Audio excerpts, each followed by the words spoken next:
Hello good evening friends. कैसे हैं आप लोग? उम्मीद करता हूँ बहुत अच्छे होंगे, स्वस्थ होंगे, घर पे होंगे। मैं संदीप झाझड़िया स्वागत करता हूँ आप लोगों का मेरे यूट्यूब चैनल इजी बता रहा पे। जैसा कि हम लोग पावर सिस्टम की क्वेश्चंस की सीरीज चल रही थी अपनी, तो हमने 8 क्वेश्चंस कर लिए थे। अब उसके बाद अगली सीरीज लेक्चर 2 अपना आज शुरू होगा। 9वां क्वेश्चन करेंगे अभी। तो चलिए गाइस करते हैं शुरू। In a short transmission, the voltage regulation is zero when the power factor angle of the load at receiving end is equal to।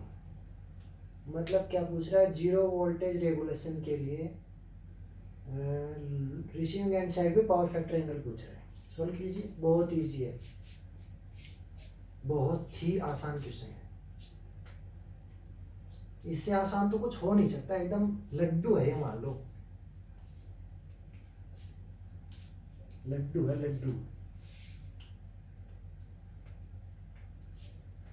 Revision अच्छे से किया होगा तो क्वेश्चन बहुत आसानी से हो जाएगा।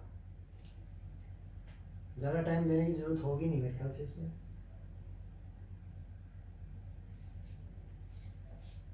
हो गया होगा, चलो देखते हैं कैसे। जो रेगुलेशन का फॉर्मूला अपने को डायरेक्ट याद है। रेगुलेशन क्या होता है? R P U R cos phi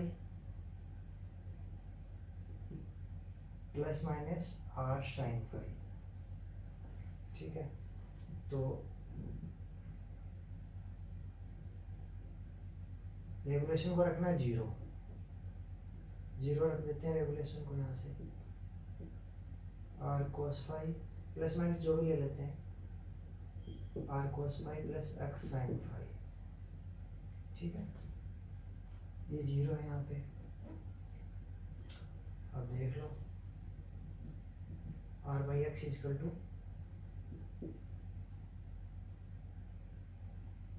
sign phi upon cos phi. ठीक है, tan phi is equal to r by x. तो यहाँ से क्या आएगा? Phi is equal to tan inverse r by x. ठीक है, बहुत सिंपल क्वेश्चन है। सिर्फ रेगुलेशन का फॉर्मूला अपने को याद रखना है, ये स्टैंडर्ड फॉर्मूला होता है। ठीक है, तो option B is the correct answer. सबका सही होगा तो मेरे ख्याल से।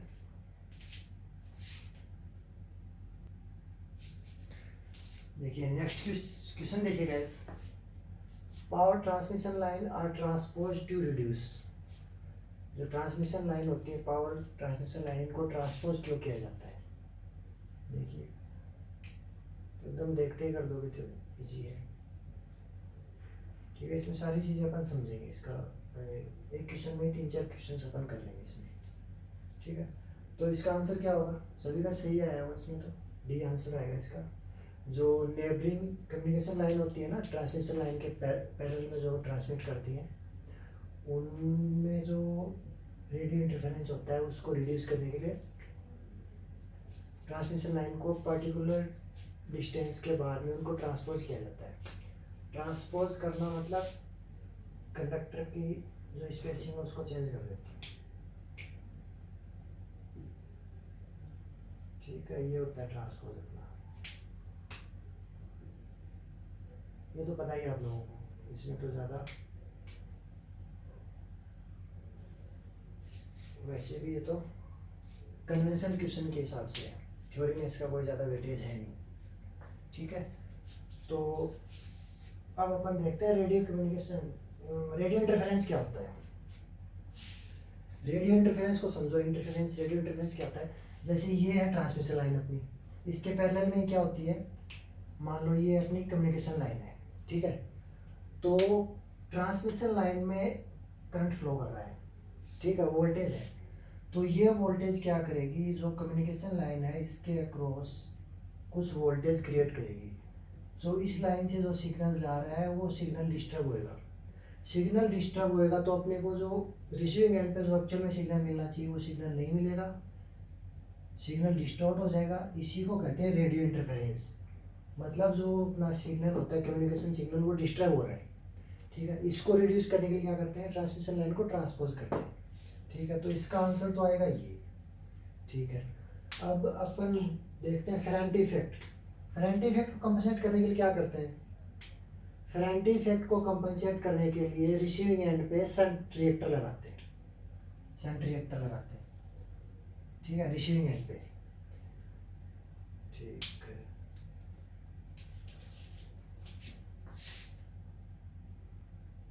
नेक्स्ट क्वेश्चन देखिए guys, the combined effect of series and shunt compensation on transmission line in terms of degree of series compensation KSC, degree of shunt compensation KSH, and the surge impedance of uncompensated line है Z0। तो अपने को निकालना है after compensation जो impedance है, compensation के बाद जो इम्पिडेंस आएगा वो निकालना है। करिए सोल्व क्या इसमें, तो फॉर्मूला याद रखना है डायरेक्ट, मात्र 10 सेकंड्स मिलेंगे आपको इसके लिए। चलो और याद करने के लिए दिया आपको टाइम, 30 सेकंड का टाइम आपके पास, अच्छे से याद करके ऑप्शन टिक करो।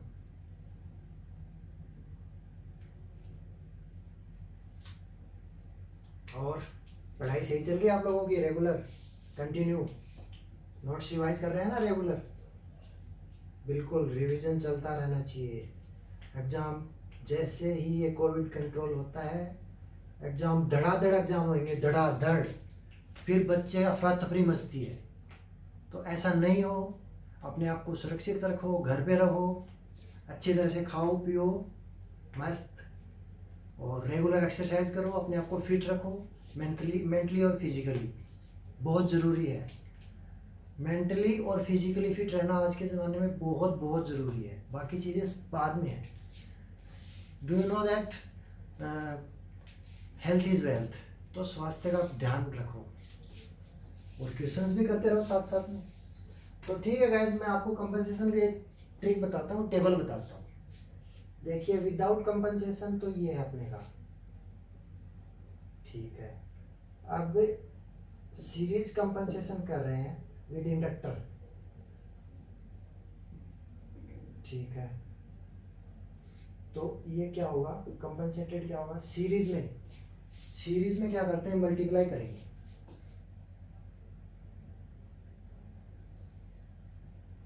वन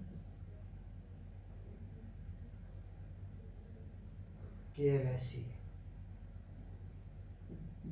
और ये कैपेसिटर का क्या होगा, KSC, KCSC से डिनोट कर देंगे। C for capacitor, SC for series, L for inductor, SC for series, ठीक है। अब शंट में क्या करते हैं, शंट में इंडक्टर L, कैपेसिटर C। अब शंट में क्या करेंगे, शंट में डिवाइड करेंगे,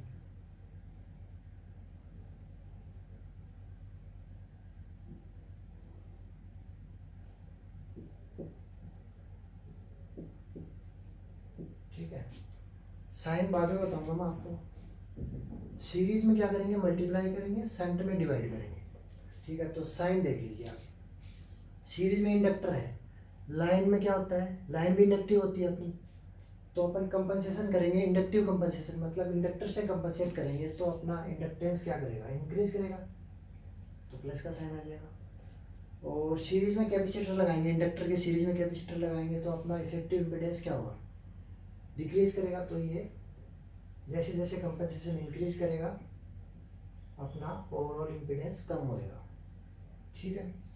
अब देखिए अपना शंट में क्या होगा, शंट में करेंगे divide, this for inductor, this is for capacitor,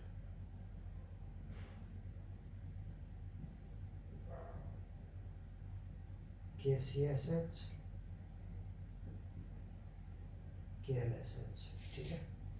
अब साइन देखिए यहाँ पे, साइन कैसे डिसाइड करेंगे, शंट में इंडक्टर लगाते हैं, तो इसका मतलब क्या होगा, इंडक्टर शंट में लगाते हैं तो साइन प्लस आएगा माइनस आएगा। शंट में इंडक्टर कब लगाते हैं, पहले तो ये बताओ। रिएक्टिव पावर को कंपनसेट करते हैं ना, जब नो लोड में जब फेरेंटी इफेक्ट होता है, रिसीविंग एंड पे वोल्टेज ज़्यादा हो जाती है, तो इसके लिए क्या करते हैं, शंट में लगाते हैं इंडक्टर। शंट में इंडक्टर लगाएंगे तो इंडक्टर क्या करेगा, इम्पीडेंस को इंक्रीज कर देगा। इंक्रीज कर देगा तो वहाँ पे वोल्टेज ऑटोमेटिकली जो रिसीविंग एंड पे हाई वोल्टेज हो रही थी वो कम हो जाएगी। तो यहाँ पे साइन आएगा माइनस का। इसको याद करने का सिंपल तरीका है, देखो इंडक्टर शंट में लगा रहे हैं तो क्यों लगा रहे हैं, मतलब इम्पीडेंस को इंक्रीज करने के लिए।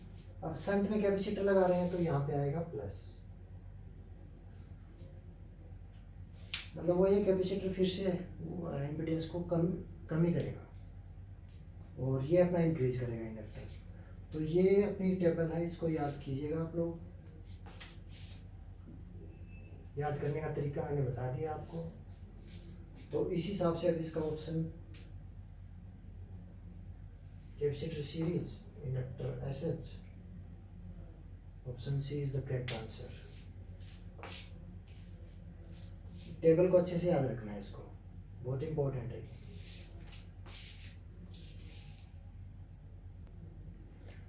हाँ गाइस, इसी में एक कंसेप्ट और ही है, सर्ज इम्पीडेंस लोडिंग भी साथ में समझ लेते हैं। इसमें सर्ज इम्पीडेंस लोडिंग में क्या फ़र्क पड़ेगा जब कंपनसेट करेंगे तो, ठीक है। सर्ज इम्पीडेंस लोडिंग क्या होती है अपनी,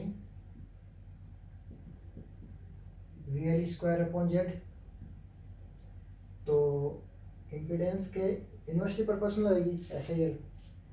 तो यहाँ पे देख लिया SIL,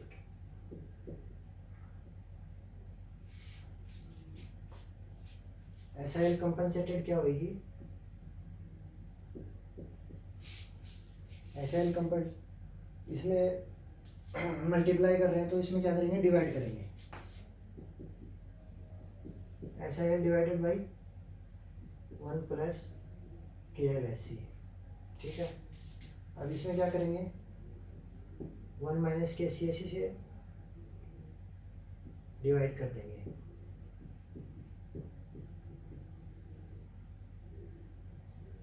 समझ रहे हैं ना आप लोग इसको।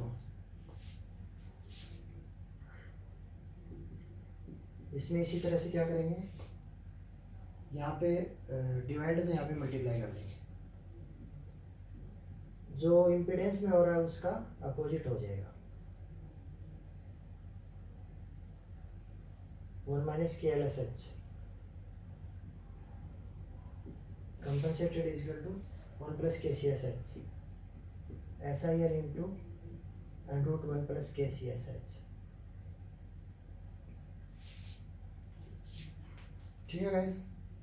तो इसको सर्ज इम्पीडेंस लोडिंग का भी क्वेश्चन बनता है इसमें। तो सारा कंसेप्ट अपन ने कंपनसेशन का एक क्वेश्चन के थ्रू कंप्लीट कर लिया है। आई होप कि बहुत अच्छे से समझ में आ गया होगा आप लोगों को। नेक्स्ट अगर क्वेश्चन ऐसा कुछ आएगा तो बहुत जल्दी से जल्दी आपको सॉल्व करना है, ठीक है।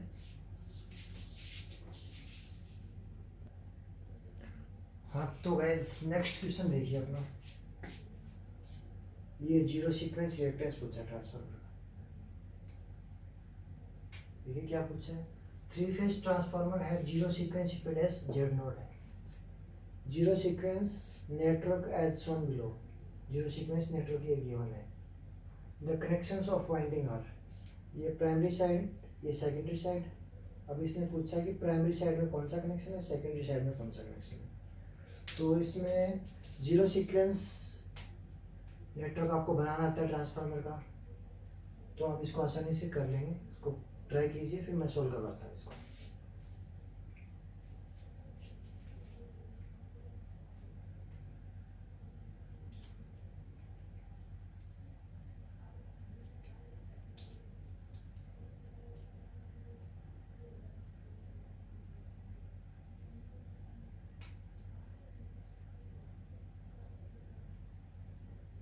अच्छी लग रही है गाइस, टेस्ट सीरीज एंजॉय कर रहे हैं आप लोग, क्वेश्चंस की सीरीज जो है। आई होप आप लोग एंजॉय कर रहे होंगे, क्वेश्चंस अच्छे लग रहे होंगे आप लोगों को, रिवीजन हो रहा होगा आप लोगों का, और ज़रूरी भी है क्योंकि एग्ज़ाम तो होना ही है। देखो वो कंटिन्यूटी बनाए रखनी है। चलो आप लोगों ने कर लिया होगा इसको ट्राई, मैं बताता हूँ।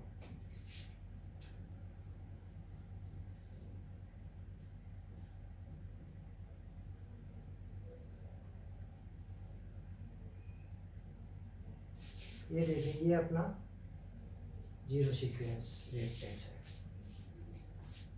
ये अपनी रेफरेंस बस है। अब होगा क्या इसमें, अगर प्राइमरी साइड अगर स्टार कनेक्टेड है और जो न्यूट्रल है वो ग्राउंडेड है, तो ये स्विच ए क्लोज होएगा, ठीक है। अगर स्टार वाइंडिंग है और न्यूट्रल ग्राउंडेड है तो ए स्विच को ऑफ करेंगे। अगर डेल्टा कनेक्टेड है तो ए डैश स्विच को ऑन करेंगे। इसी तरह से सेकेंडरी साइड में अगर star connected with neutral grounded तो बी स्विच को ऑन करेंगे, बी स्विच क्लोज हो जाएगा। और जब डेल्टा कनेक्टेड होगा तो बी डैश स्विच ऑन हो जाएगा। मतलब डेल्टा में नीचे वाला और स्टार में ये ऊपर वाला ऑन होएगा, इसको याद रख लेना है। और एक चीज़ और, अगर ये यहाँ पे न्यूट्रल ग्राउंडेड नहीं होगा तो क्या होगा यहाँ पे बच्चों, न्यूट्रल ग्राउंडेड नहीं होगा तो ये स्विच ऑन नहीं होगा, ये ओपन रहेगा, ठीक है। ये भी ओपन रहेगा, ये भी ओपन रहेगा, दोनों ओपन रहेंगे। तो ये बहुत इंपॉर्टेंट है, ऐसे कंसेप्ट बहुत बार पूछे जाते हैं गेट में और ईएस में और भी बाकी एग्जाम में पूछ लिए जाते हैं। तो अब देखिए इन्होंने क्या कर रखा है, इसमें ये स्विच, ये वाला स्विच ऑन है, ये क्लोज है, और फिर उधर से ऊपर वाला ओपन है, ये क्लोज है। तो मतलब इधर क्या हुआ, ये क्लोज है तो ये डेल्टा में क्लोज होता है। अब ये क्लोज किया इन्होंने तो मतलब ये कंडीशन है, न्यूट्रल है वो ग्राउंडेड है, स्टार कनेक्टेड है। तो option star with grounded neutral primary side में और डेल्टा है सेकेंडरी साइड में। This will be your answer B.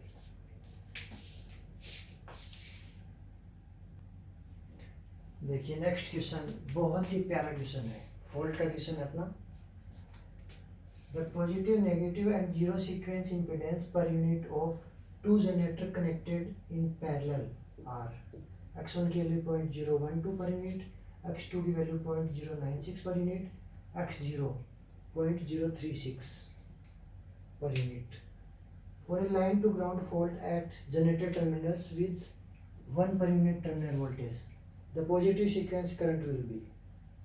तो दो जनरेटर हैं वो पैरेलल में कनेक्टेड है और फिर उनके across line to ground fault है। लाइन टू ग्राउंड फॉल्ट में पॉजिटिव सीक्वेंस करंट निकालना है अपने को, ध्यान रखना पॉजिटिव सीक्वेंस करंट निकालना है, कहीं थ्री फेज फॉल्ट निकाल दो आप, सॉरी कहीं आप ओवरऑल फॉल्ट करंट नहीं निकालना है, पॉजिटिव सीक्वेंस करंट निकालना है।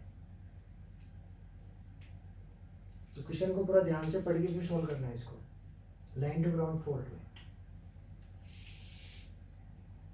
रिवाइज तो आप लोग अच्छे से कर ही रहे होंगे, तो क्वेश्चन तो एकदम बन जा रहे होंगे।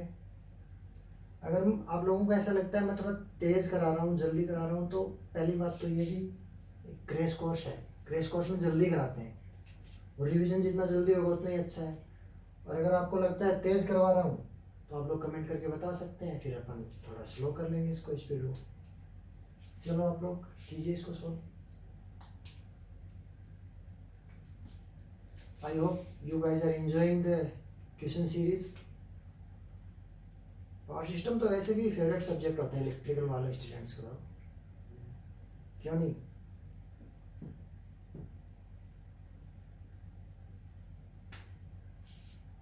चलो देखते हैं। ये generator G1 zero sequence, positive sequence, negative sequence. Generator G2 zero sequence, positive, negative, parallel में कनेक्टेड है। x0, x1, x2 सेम है दोनों का, x1, x2, ठीक है। अब इसको क्या करना है, यहाँ पे फॉल्ट होएगा तो ये दोनों पैरेलल में कनेक्टेड है, इक्विवेलेंट सर्किट कैसे बनेगा, 1 वोल्टेज गिवन है 1 per unit terminal voltage.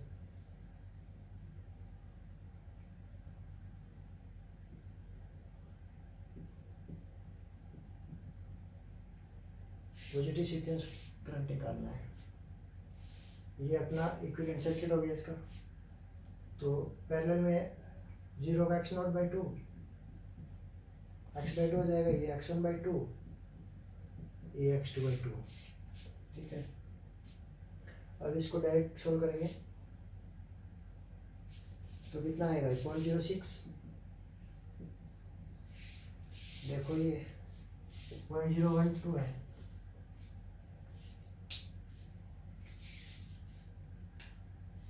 Zero sequence का ये है ना यहाँ पे 0.038, तो ये 0.018 आ जाएगा, हाफ हो जाएगा। पॉजिटिव का ये है यहाँ पे 0.012 पर यूनिट 0.006 पर यूनिट आ जाएगा। और पॉजिटिव नेगेटिव इसका हाफ कितना आएगा 0.048। ठीक, यहाँ तक क्लियर है। इसके बाद अपने को पता है positive 40 equal to IA x1 plus x2 plus x0 plus 3xn भी होता है अगर यहाँ पे फॉल्ट इम्पिडेंस गिवन होता, जो कि यहाँ पे 0 है, कुछ नहीं दिया है, मेंशन नहीं किया तो 0 मानेंगे इसको। तो ये टर्म्स यहाँ से 3xn नहीं आएगा। तो वैल्यू पुट कर दीजिए 1 x1 0.006 plus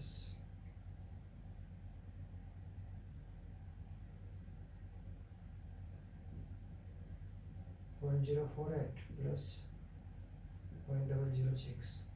this will B answer. इसको सॉल्व करेंगे तो पर यूनिट ही आएगा। ठीक है, ऑप्शन ए इसका सही आएगा। अच्छा, इसी में अगर ये पूछ लेता equivalent fault current, total fault current पूछता। टोटल फॉल्ट करंट क्या होता है IF इजिकल टू 3IA 0, ये IA1। इसमें तीनों fault positive negative zero sequence current equal होते हैं।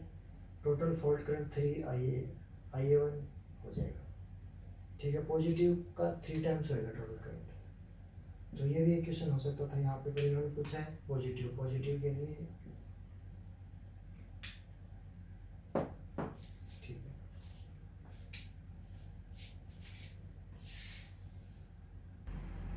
देखिए नेक्स्ट क्वेश्चन देखिए गाइस। क्वेश्चन क्या कहता है,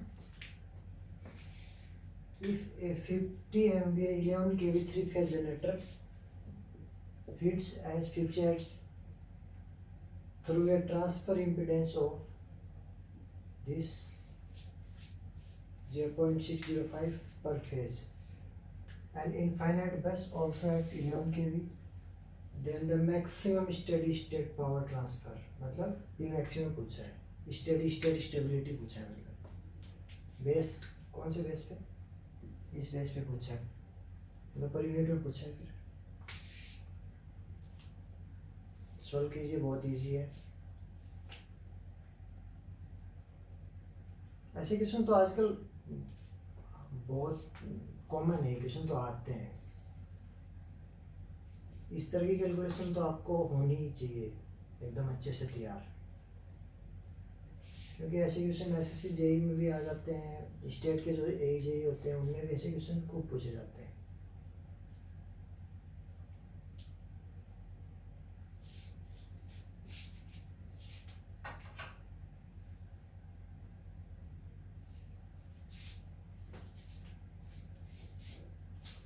आप लोगों को टाइम मिलता है 30 सेकंड का। 30 सेकंड में इसका आंसर आ जाना चाहिए।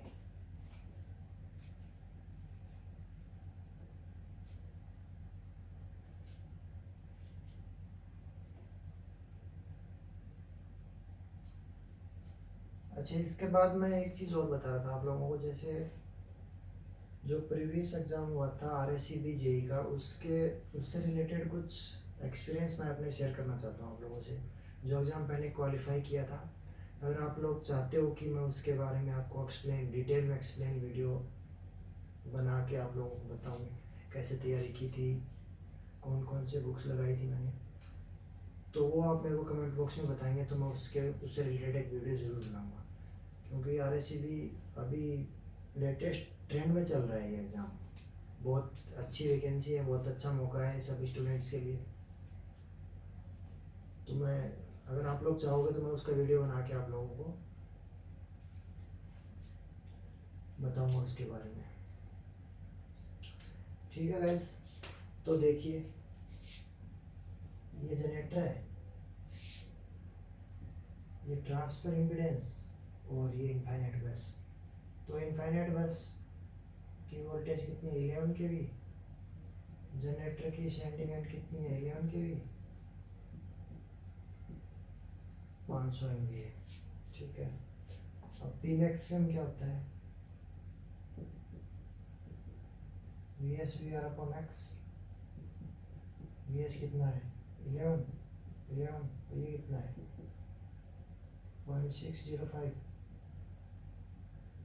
0.605।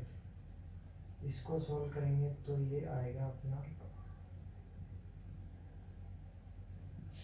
200 MVA। 200 MVA है, ये एक्चुअल वैल्यू है, एक्चुअल वैल्यू आई है ये। तो पर यूनिट में निकालना अपने को, तो पर यूनिट में निकालना है तो बेस क्या दिया इन्होंने, 500 MVA 11 kV दे रखा है, तो बेस वैल्यू से डिवाइड कर दो इसको, 200 divided by 500, this will B 0.4 per unit। Very simple.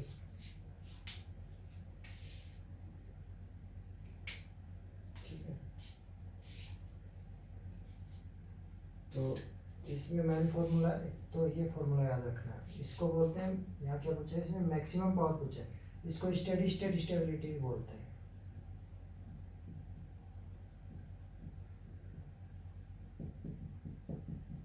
किसी भी नाम से पूछ सकता है इसको। ठीक है, हाँ, तो मैक्सिमम स्टेडी स्टेट पावर पूछा है ना, steady state stability.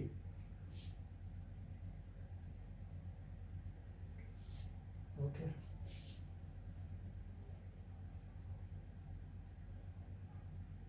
Steady state stability नहीं, उसको स्टेडी स्टेट पावर बोलते हैं।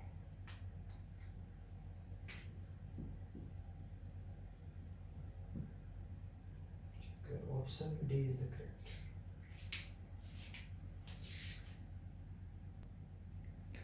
नेक्स्ट क्वेश्चन देखिए, आज का लास्ट क्वेश्चन है गाइस, इसको सही कीजिए, और बहुत इजी क्वेश्चन है, तो कॉन्फिडेंस बूस्ट करने वाला क्वेश्चन है, कॉन्फिडेंस इंक्रीज करने वाला क्वेश्चन है, एकदम न्यूमेरिकल फॉर्मूला लगाओ और न्यूमेरिकल में आंसर पाओ। If the inertia constant H is 8 megajoule पर MVA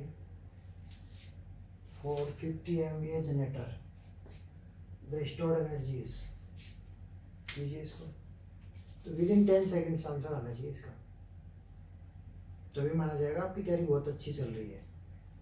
क्योंकि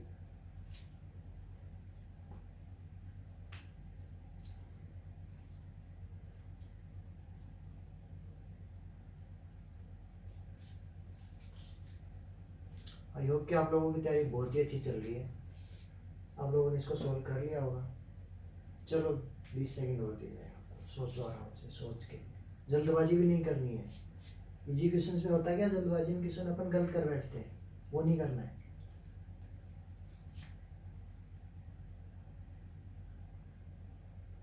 और लॉकडाउन कैसा चल रहा है आप लोगों का, सब सही, घर पे रहिए, खुश रहिए, मस्त रहिए, सुरक्षित रहिए, बाहर तो बिल्कुल नहीं निकलना है, और अपने घर वालों का ख्याल रखिए।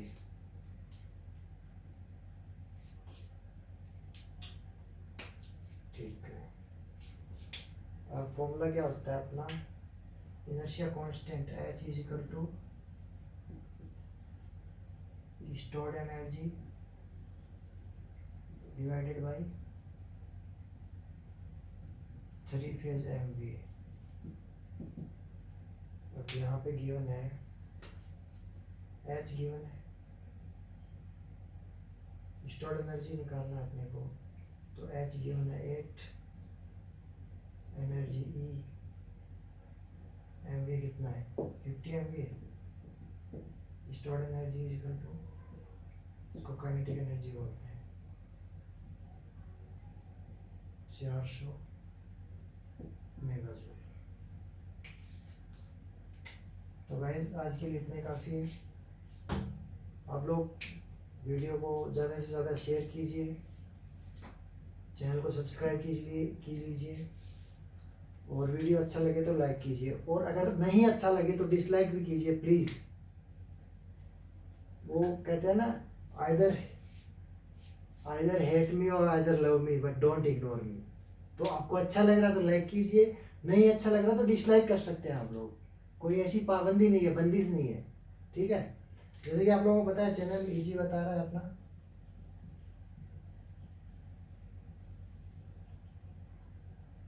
इजी बता रहा है,